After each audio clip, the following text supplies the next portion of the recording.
Hi, Terry here. Welcome to another video. I am really excited about today's video because I'm going to do my very first build video. I've built some things on the channel before, like the medieval wood hand cannon, but I never actually showed how to build it. I just built it off camera and then I tested it. So I've never actually done a build video until now. Today, I'm going to show you how I built my very first modernized Native American war club. Now, this particular club was actually inspired by an artifact I found on the internet. It's presumably in a museum or in a private collection that is from the eastern woodland United States, Iroquois nation, which include Huron, Mohawk, and a few other tribes, dated from about 1800. So this is based on an actual club. Now, you might notice it's not the typical gun stock club of Chingachgook from Last of the Mohicans. It's a little small for a gun stock, although it does kind of have the basic shape. I mean, you could see, kind of a small gun stock shape. And it doesn't have the ball shape like what we think of with most Iroquois war clubs.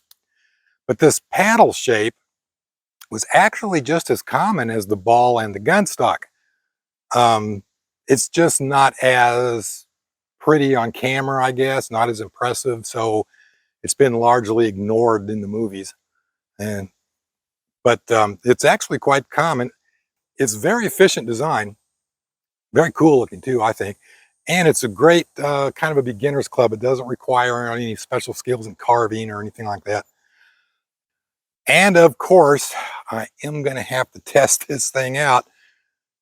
So if you don't want to see how I made it, but you do want to watch me smash a watermelon or a cantaloupe or two or soda can, water bottle or something, just fast forward to the end because I am going to be testing this thing out. Now, for those of you who maybe want to see how it was made, maybe make your own, it is made from 3 pieces of red oak laminated together. I said it was a modernized version. 23 inches long. What else on it? Okay, it's got I used a artificial sinew wrapping for the handle, if you want to use one. The original that I took this design from did not have a handle wrapping on it.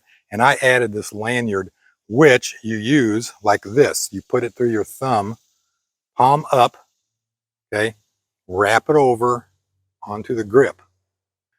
One thing I want to point out though was originally I was going to put a deer antler spike here and it just didn't look right. I mean, it really sucked. It did. I got it shaped. I got the hole drilled, got it, mounted in to look at it. Thought, no, not going to work. So I replaced it with this oak dowel. Here's wooden dowel. Now, as far as the actual dimensions of the shape, I made it up. I mean, really, if you want to know how many inches this is, what the angle is, what the curvature of the arc here is, I don't know. I measured out 23 inches and then I just started drawing with a pencil on an oak board until it looked like what I wanted. So let's get started and build this baby.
Okay, so the rough shape on this one piece is pretty much finished.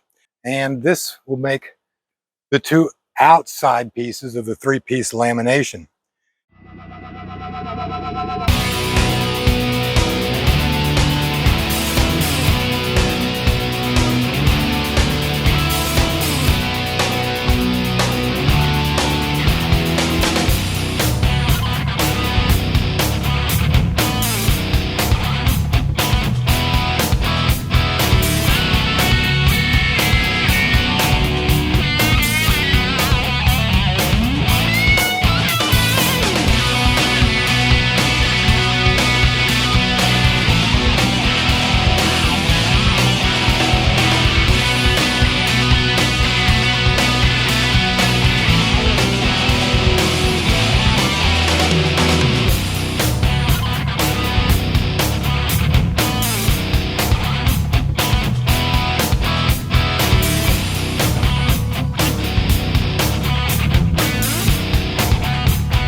Okay, so this is the glue that I'm using, Titebond. Titebond 3 Ultimate, waterproof, exterior, interior. Good stuff. Like I said, I've used it for making longbows before. But if you want to use an epoxy, I mean, go ahead, it's not a problem. Epoxies tend to set up faster. You got to work with them a little quicker. All right, let's get this thing glued up. But again, this kind of adhesive is very forgiving, and it has a long setup time.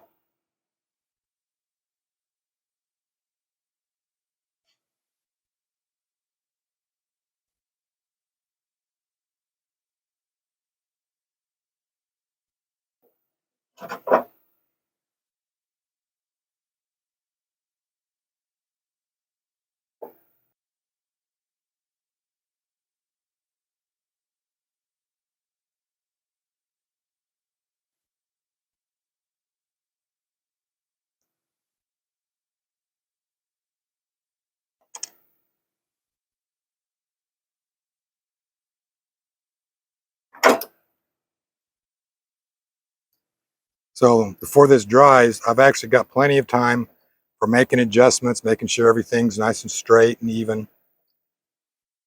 And I only pretty much rough sanded everything anyway. So I've got, like I said, plenty of room for adjustments.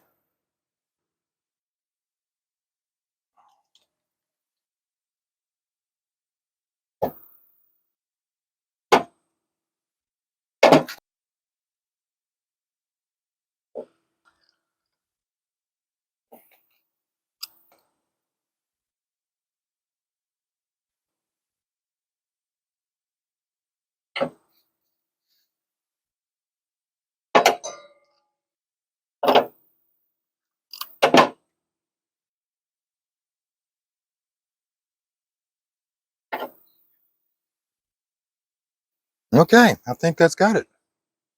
Let me put this one more clamp on it somewhere. Let's put it right there. There. Okay, now we just put that indoors where it's nice and dry and let it cure out. Okay, so been 24 hours glued up. So now I'm going to start working down the handle and this little shark tail ending here. And the reason for that is I want to feel this thing in my grip before I start working down this blade shape on this. I want to be able to, hold it nicely the way it's going to fit in my hand, and then finish up the rest of it. So I'm just going to work this down on my belt sander. That's going to be a lot of sanding and then rasping and then hand sanding. So I'm going to spare you the boring, gory details and just give you a few shots here and there. So anyway, and actually, I don't really have a clear picture of how I want this thing to look when it's finished. It's just kind of a vague, nebulous kind of idea. So I'm really just kind of playing the thing by ear. I'm just going to start working it down and just see what works. That's really what it comes down to. So let's get started.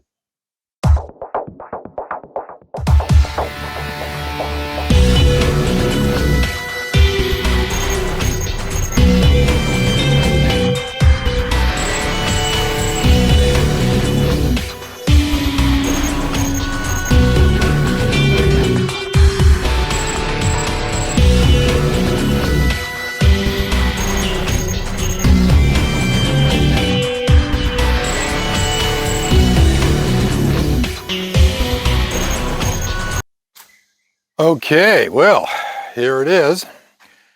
Pretty much roughed out. It's turning into kind of a stylized shark fish shaped paddle.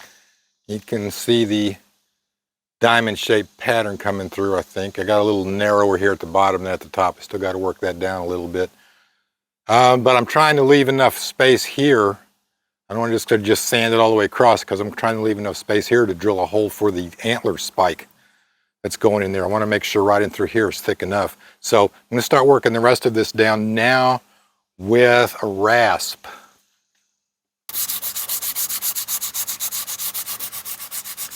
So you might have noticed by now that I am not using a rasp. Actually, I got it out, and when I sat down and started to work with it, discovered that I don't really need it. I was good enough, apparently, on the belt sander that all I really needed to do was touch it up with some sandpaper. So I got out a little wood sanding block and some 80 grit paper and started working it down. Keep the lines nice and straight and everything nice and smooth. And once I had done that, I went over it with some 100 grit, and now I'm going over it with some 150, and that's as much probably as I'm going to do to it. I'm not going to give this a really super nice finish. Mainly, well, two reasons actually. It's a utilitarian object. It is, after all, a weapon, and I'm going to have to test this thing out. You know that. So I don't want to put a lot of effort into it just to dent and scratch it up. And well, that's my story, and I'm sticking to it. And the more you finish something, especially wood, the finer finish you put on it, the more the little imperfections jump out at you. So I'm just not going to give it that good of a finish. And what I'm doing here is I'm just working on the end piece here. Hey, so I'm back. The stain dried out, overnight. And there's a couple of rough spots here I wanted to just touch back up again without sanding through the stain. I could use a finer grit, but like I said, I'm kind of going for a rougher overall finish on this one. If I can keep from dropping my sandpaper. But one of those days, huh? Okay, so then I'm going to seal it up with some clear lacquer. And I've decided to use, name brand unknown here, a spray lacquer. I've never used a spray lacquer before. And it says it has an adjustable pattern. So I'm going to try it out here on this board, see what it looks like. Oh yeah, that's good. Did a good job on my thumb too. So anyway, like I said, I've never tried a spray lacquer. I always just use the normal kind that you have to brush on. You know, let it dry 24 hours and then you can put on another coat. This one says 30 minutes between coats. So we'll see. I need to trim that hedge down, rose bush.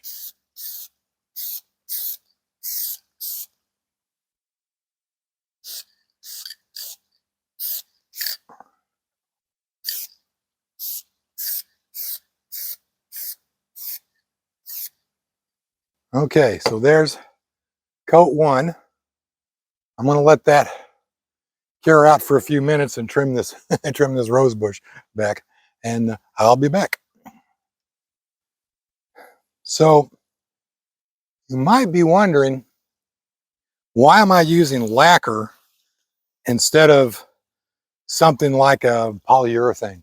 Well, polyurethane is a top coat. It doesn't really soak into the wood as well as lacquer does. Lacquer will soak down into the wood and seal the grain up. And then if you want to finish it off with a really shiny top coat, then you could use a polyurethane. So here we're going with the second coat. This is supposed to be no sanding between coats. Again, we'll find out. I'm not completely convinced, but it's looking pretty good.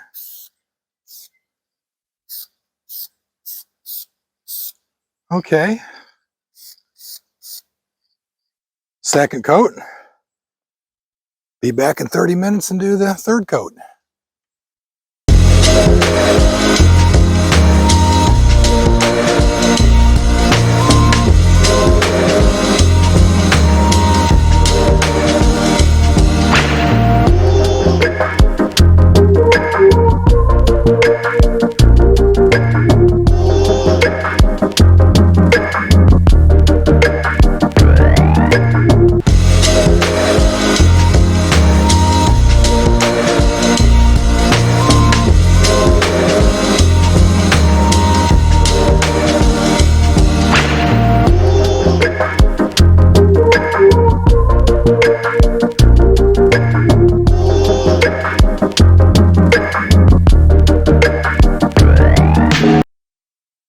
And here it is, my modernized, Native American-ish,